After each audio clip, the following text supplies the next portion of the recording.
in the Midwest and lives with her family in Washington, D.C. She earned her Master of Fine Arts degree in creative writing at American University and is a regular contributor to the Chicago Review of Books and Writers Unboxed. Now, to call Greer's work historical novels seems to me to be a simplification. She writes stories about women that are set in the past, but whose very existence is a challenge to the limitations imposed on them by society and even themselves. Greer's women start in alien territories, as a stage magician in The Magician's Lie, a Pinkerton detective, as in Girl in Disguise, and as in her latest book, The Arctic Fury, as members of a polar expedition that went disastrously wrong. They're courageous women, but they're fallible as well. They make mistakes, and sometimes they fail, but they fight back, and that's what makes their struggles all the more compelling to read. Greer, welcome to the show. Thank you so much, Bill. Okay, was I right about that, or do you think that was all right? I love how you express that. I've never heard it put quite that way before, and it's really wonderful to sort of hear what I'm putting into the world coming back to me in translation. Kind of, that's neat. It is always something writers have to deal with, and sometimes when they get an interpretation of a character, or unfortunately even of the author themselves, they have to say, "No, that's not what I intended." But is the reader always right, do you think? In a way, I mean, I feel like, I put into the book what I want to, but sometimes a reader takes something out of it that I didn't mean to put into it, either because of the imperfection of my vision or just because people interpret things differently. People bring their own selves to the book. So I never disagree with a reader's interpretation. If that's what they see, then that's what they see. So it's a vast variety of things out there. That's also what makes reading literary fiction as opposed to genre fiction, which entertains, and I have nothing against entertainment, but literary fiction, if you read it throughout your life, you tend to bring different experiences to the text. I can remember we were reading Hemingway in college, and The Sun Also Rises, in which there was so much I missed that now that I've read it, I tend to bring a different sensibility to it. And I could see that would be the same with your works as well. I also want to mention, by the way, and this is for the readers in our audience, I should have put in here that you're an award-winning author, and that has almost become kind of degraded these days, except that in your case here, reading from your website, Magician's Lie was a USA Today bestseller, an Indie Next pick, a Target Book Club selection. Arctic Fury was also an Indie Next and Library Reads picks, and an Amazon Best Book of the Month, spotlighted new releases in Goodreads and Libro FM and Pop Sugar.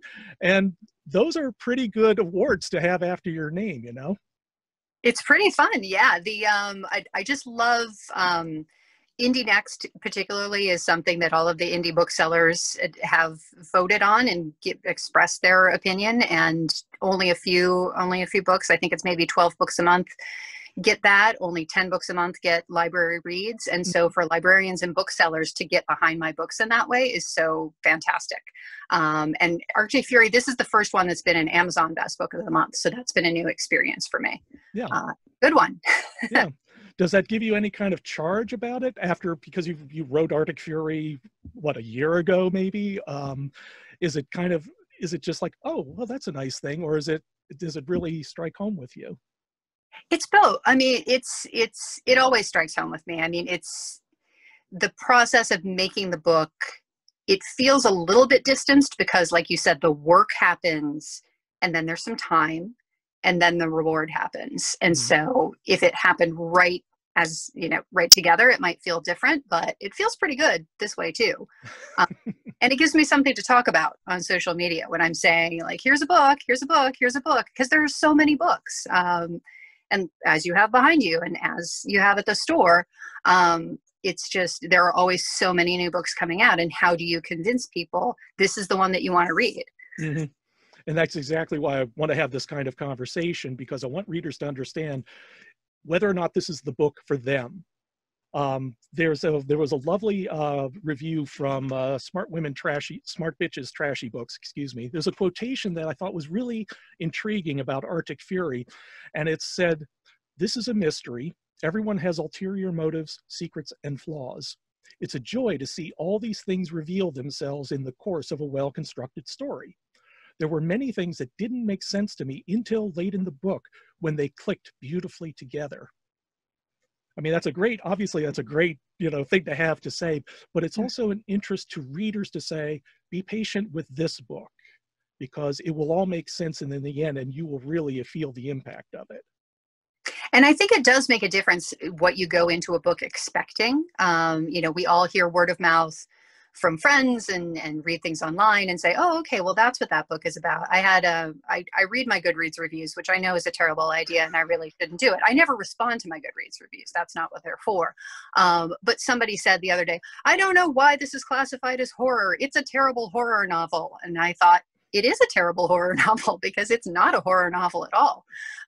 So that person went into it. Someone had told them that it was a book in the horror genre, and they were extremely disappointed. And I totally understand why that's the case. So if you go into it, like you said, like that great review said, if you go into it expecting a mystery and knowing that things will be slowly revealed over time, I think that sets you up to connect with the book and to succeed, rather than setting you up to be super disappointed that there is not nearly as much blood and decapitation and whatnot as you might expect in something more strictly, in something that's actually horror. I wonder if they got confused with the series The Terror, which is also based That's on quite the possible. Franklin expedition. That is very gory. Yeah. Okay. How were you drawn to history as a subject when you were younger, as a child? Definitely. I really enjoyed, I enjoyed learning facts. I enjoyed sort of thinking back to, oh, well, things used to be different, and here are all the ways in which they were different. I didn't really write about it until I got started on The Magician's Lie, but history has always been one of my favorite subjects. Were there particular areas or particular subjects you felt more drawn to? European history, just sort of having the long perspective of wars and cultures and just how things change and how things stay the same over time. I feel like that's sort of where I focused the most when I was studying history. Mm-hmm. I can understand that. In the one time I was in Europe, I ended up in Chartres Cathedral, and to see that structure and knowing that it had been built over generations and that it still stood today was really quite humbling in a way. And like how long it took for, how long people lived and what they did. I was always attracted to daily life, which is, I guess, one reason when I was reading Girl in Disguise right here, which I bought at Murder As You Like It a few years ago. Oh. Yes, you signed my copy. And that's intended as a compliment because I was a longtime book reviewer. And as you know, book reviewers tend not to have to buy their own books. That's right. So to invest money in it is meant as a compliment. Serious, yeah. But it's also, as a historical writer, you get into the minutia of day-to-day life as part of the background of the story. You have to place these characters in what clothes they wear, how they act, how they speak, what they eat. Is that easy for you to find out? Is that easy to do, or is that otherwise? Yes and no.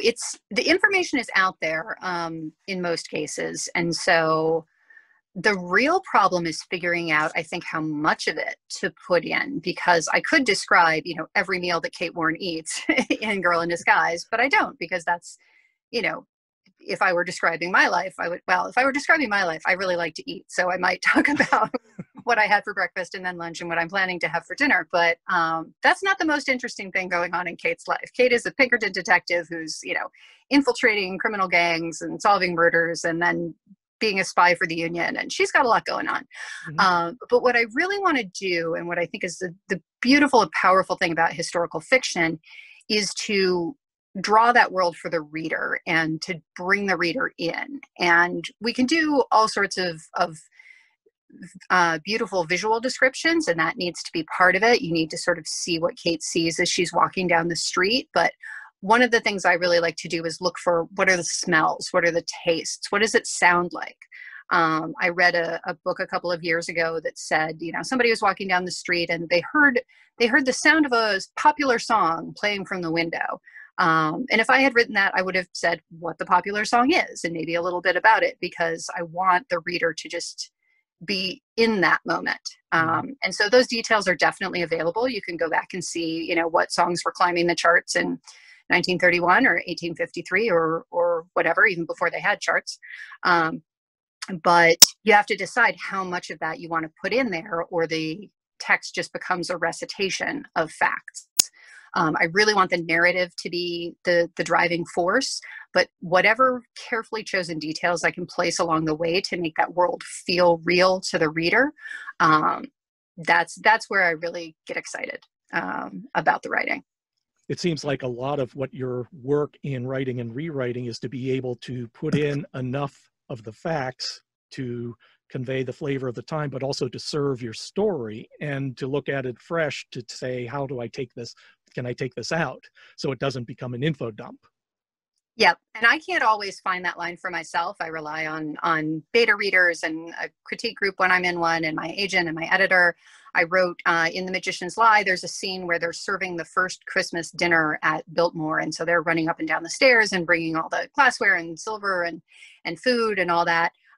So my agent read it and said, it feels like you could go a little bit farther here and write more. So then I ended up writing like 2 pages about this Christmas dinner. She's like, no, that's too much. You should dial it back. And then we got to exactly the right amount of time about a Christmas dinner and what was, the oysters and the succotash and whatnot that were being served. So yeah. I need help sometimes. Yeah. Well, we all do. I have my wife who gets out what she calls old red, and I can tell when I've really stepped over the line by the number of exclamation points she appends at the end of a particular section. Mm-hmm. Well, let's move on to Arctic Fury, which is, I don't want to say it's necessarily about the Franklin expedition to finish finding the Northwest Passage. It's something beyond that. So do you want to set it up? Sure. It's definitely inspired by the Franklin expedition. So it's the story of, it's a historical novel. It's fiction, my own invented story about 13 women who are sent to the Arctic in search of Franklin's lost expedition in 1853, and what happens when not all of them come back.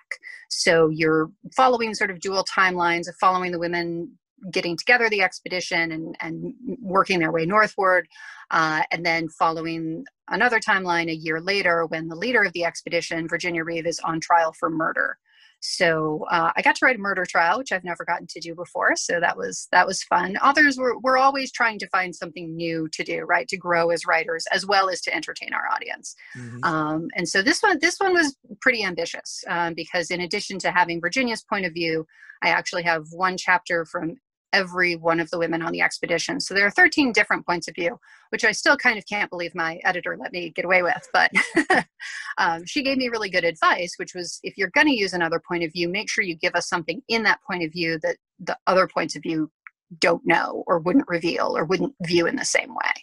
And in that way, I was able to build a much larger story. And it felt like it needed to be epic. It's a trip into the Arctic. So, mm-hmm. Well, the woman behind the expedition, we'll get to Virginia in a moment, but the woman behind it was Jane Franklin, who was Franklin's wife, and I looked her up, and she was quite a character herself. She was one of those who she had the money because she was of the aristocracy. She could do what she wanted, and she did it. Yes, she was definitely what we would consider a woman ahead of her time. So she's one of the characters in the book who is real life and has the same name as the real life person. But yes, when her husband was off doing his posts and jobs, she was on a barge up the Nile, in the 1830s and 1840s, which I think, I don't know what sort of how you learned history, but how I learned history as a kid, it was, oh, well, women of the time were very, they just stayed home and they nurtured their families. And yes, a lot of them did, but not all of them did. Mm-hmm. Yeah, you had adventurers like Freya Stark, if I remember, who was adventuring in the Middle East at a time when women simply didn't do that. Right. And Jane Franklin, as I understand, she plays a role in the history of Tasmania because Mm-hmm. was it her husband was posted there? I cannot Yes, remember he now. was the lieutenant governor. Yeah. Yeah, and she ended up roaming the land and actually kind of working to improve the lives of the people there. She tried to do what she could do within her limited scope, and had quite an effect on Tasmanian history. Mm-hmm. So she she financed a number of the expeditions, 7 of them, to help to try to find her husband, because he left on 2 ships, Terror and Erebus. Is that the right That's one? correct. Yeah. Okay, good, memory still works. And they're lost, and she sends expedition after expedition, and you decided to send a different expedition along. You kind of inserted your ideas into the story at that point. So you had an expedition in which you had 13 women with varying roles going off to try to find them, and they fail and come back. Now, with regards to Virginia Reeve, who's described as an adventurer, did you have any characters in mind when you developed her?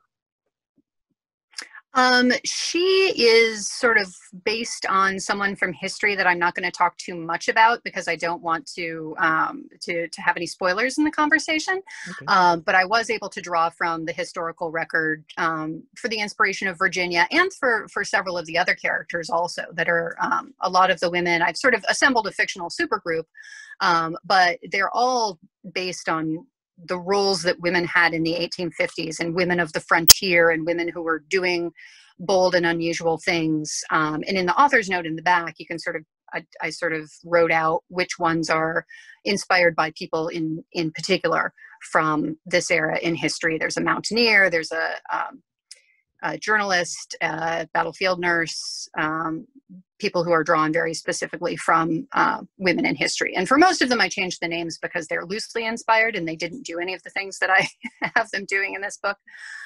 But I felt like for Lady Jane Franklin, she was close enough to reality to do this. Because the more that I read about her, the more I'm like, she's the kind of woman who might actually do this. And there was some discussion when Franklin was lost and she was sending all of those expeditions.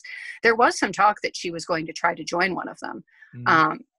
But it did not go forward. And I think she was about 60 years old at the time. So she might have done it if she were younger. But she struck me as a person who might get fed up after she, sent several expeditions that failed, and she decided to do something completely different. And maybe she believed that women could do whatever they thought they could do and not what society thought they could do. So Mm-hmm. I like to write on the edge of plausibility. Yeah. Yeah, and that's very true. I'm actually been reading, of all things, Agatha Christie's Secret of Chimneys, in which there's actually a quotation from one of the characters who talks about the attitude of the aristocracy.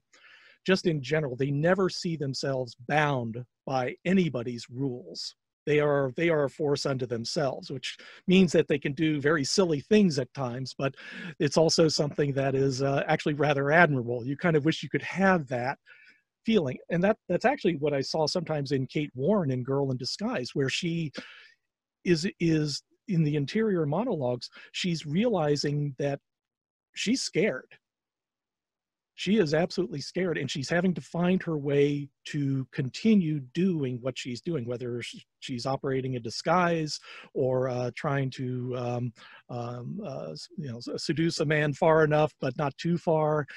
And then to me, that's a universal trait. I think we all have.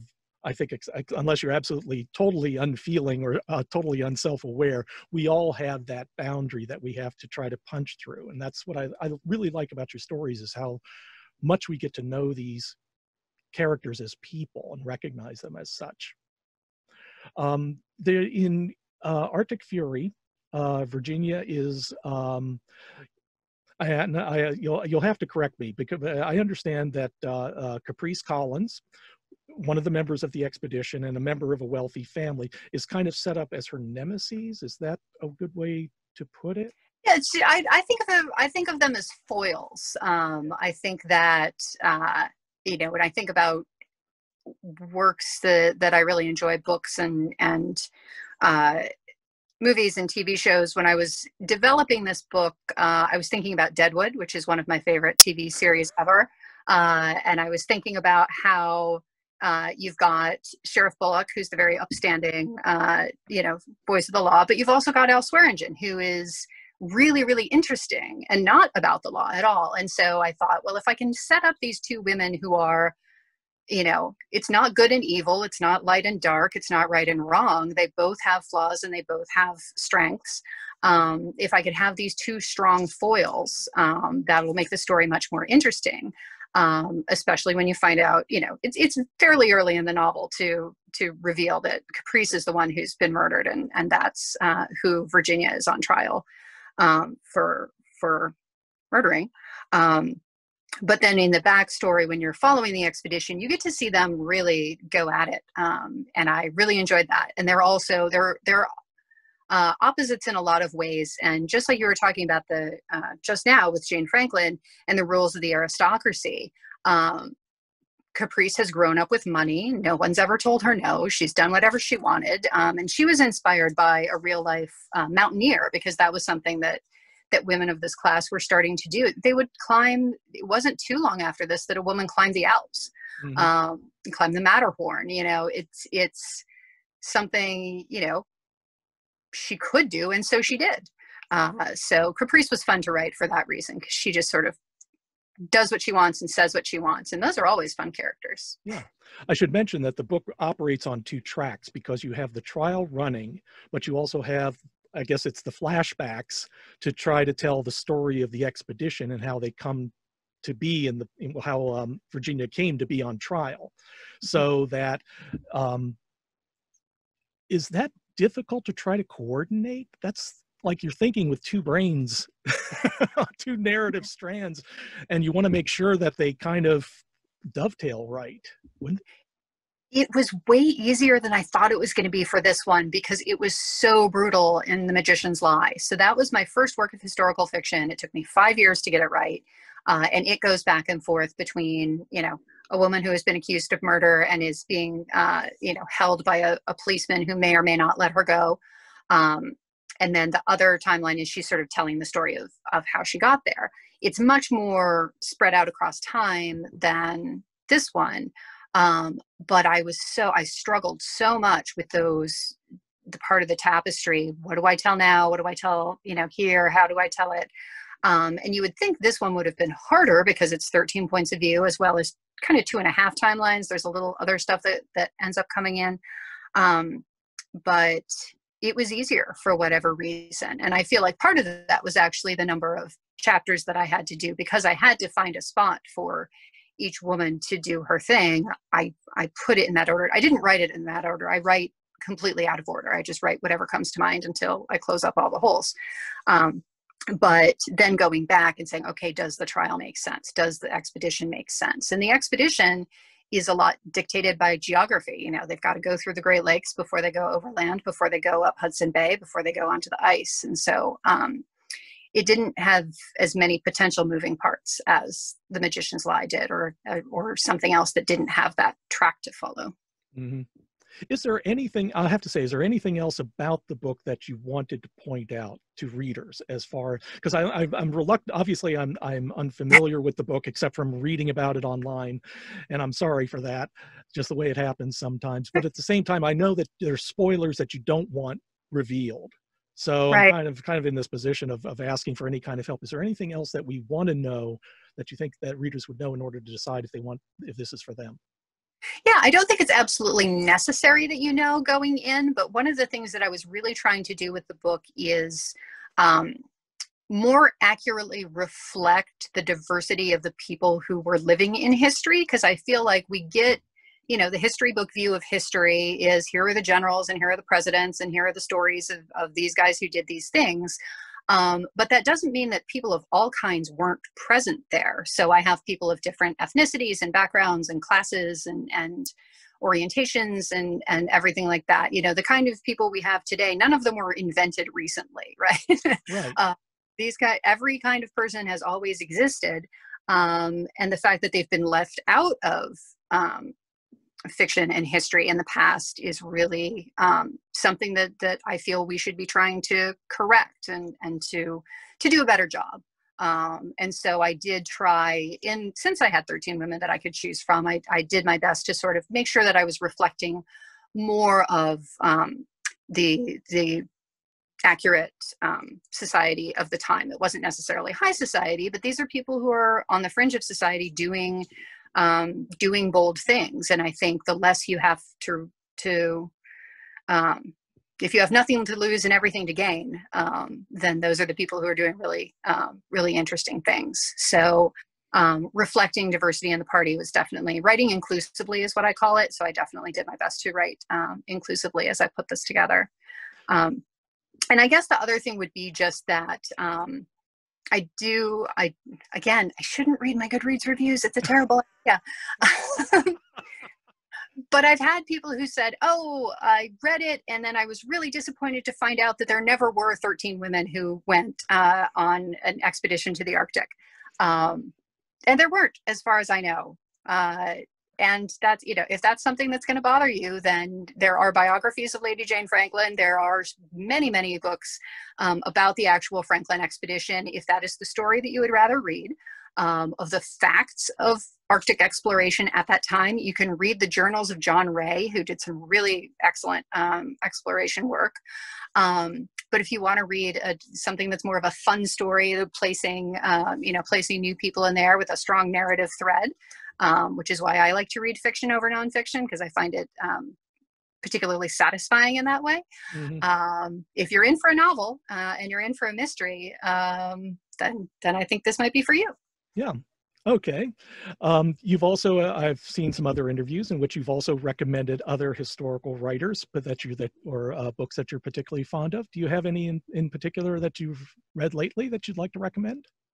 Oh, it's not out yet, but you can sort of mark it down or put a hold on it at the library or whatever. There's if you're not sick of World War II historical fiction, and even if you are, this one's different.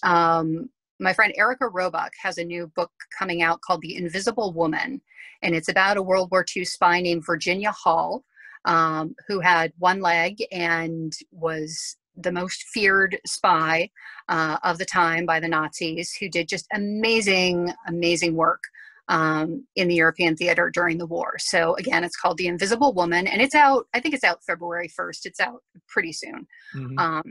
And I just did an event last night with Melanie Benjamin, who wrote a book called The Children's Blizzard, about the great blizzard on the plains of 1888. So we thought that they paired nicely. Snow, cold, starvation, yeah. Exactly. If you're really cold and you want to read this, cuddle up next to your fire with some cocoa and read a book. The Arctic Fury and the Children's Blizzard are both, they will both make you very glad that you have that fire and that cup of cocoa. If nothing else, that is what historical fiction teaches me is, P.J. O'Rourke said it succinctly, modern dentistry. Yes. You appreciate modern dentistry after learning how dentistry was in previous eras. Yeah. People have asked me who I would be if I went on the expedition, and my answer is I would not be on the expedition. Nobody would have invited me, and if they did, I probably wouldn't go. At least in my now comfortable life as a mother and author and all the other things that I am. So I admire people who can undertake that kind of thing, like just the same way that I admire people who run marathons, and I admire people who sail across the ocean. But I do my thing, and then I make up stuff so we can all journey in a different way. Absolutely.